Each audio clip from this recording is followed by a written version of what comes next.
સાબરકાંઠા અરવલ્લી બંનેમાં જે કંઈ શિક્ષક મિત્રોએ વ્યક્તિ નિર્માણ, પરિવાર નિર્માણ, સમાજ નિર્માણ, રાષ્ટ્ર નિર્માણનું જે કામ કરવાનું હતું એ છોડીને લોકો સાથે જે છેતરપિંડી કરી અને લોકોને જે મૂર્ખ બનાવીને જે વિજેડમાં આ ફાઉન્ડેશન જે બનાવ્યું એમાં પૈસા રોકવા માટે જેને લાલચ આપ્યું હોય,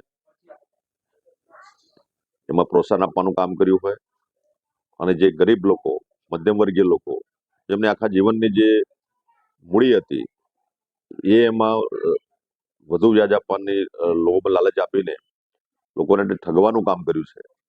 ને એમાં અમારા શિક્ષક મિત્રો જોડાયેલા છે. એમાં 4-5ની અમે વેરીફાઈ કર્યું છે, પણ બીજા કેટલાક હશે એ હકીકતલક્ષી રિપોર્ટ માંગતું નથી. આવનારા સમયમાં કાયદેસરની કાર્યવાહી કરીને એમને જે કંઈ નિયમો અનુસાર ઘર ભેગા કરવાના ઘર ભેગા કરીશું. પણ એની તપાસ અમારી અત્યારે ચાલુ છે. હાલમાં જે કંઈ 3-4 શિક્ષકોના નામો આવ્યા એમને નોટિસ આપીને ખુલાસા માંગ્યા છે અને પોલીસ તપાસ અને સાથે સાથે શિક્ષણ વિભાગ બંને આની પાછળ લાગેલા છે.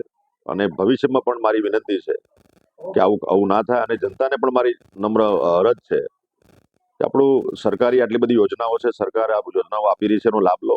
પણ આવા કેટલાક લેભાગુ તત્વો જે ખોટી લાલચ આપીને લોકોને ભ્રમિત કરીને જે પોતાની જીવનભરની મૂડી હડપવાનું જે કામગીરી કરી રહ્યા છે સમાજ સેવાના નામે, એવા લોકોથી પણ સમાજે પણ ચેતવા જેવું છે.